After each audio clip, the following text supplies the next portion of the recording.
top agricultural countries. So we'll start with China. China has incredible commodity demand. They consume 59% of the world's cement in China, 50% of the world's steel. They consume 50% of the world's coal.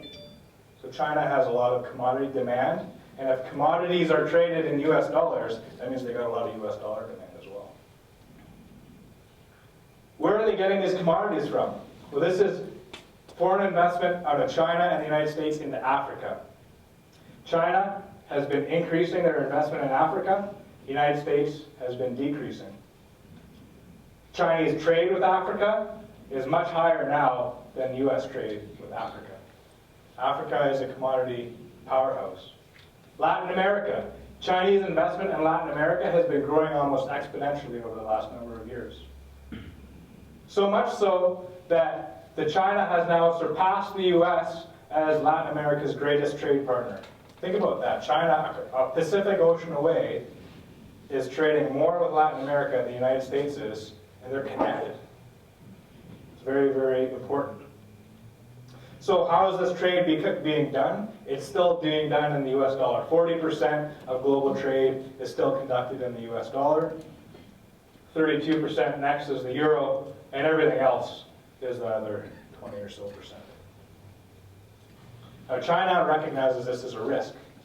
In fact, the United States is easily able to weaponize their dollar, is what they say. So a few years ago, Turkey decided they were going to buy anti-aircraft systems from Russia instead of NATO, and they're a NATO nation. And Trump did not like that, so he put sanctions on Turkey. Now, Turkish debt is denominated in US dollars, so they need to pay back their debt. To pay back debt, they need to have US dollars. Their currency fell by over 50% after the sanctions on Turkey. And so that means that for every dollar that they had to pay back, they now had to have twice as much of their own currency, and so they had to print. And as a result, as they printed currency in order to pay back their debt, their currency fell. Because as we all know, if we produce too much of something and there's not enough demand, the price of that will fall. That's a direct result of US pressure on Turkey.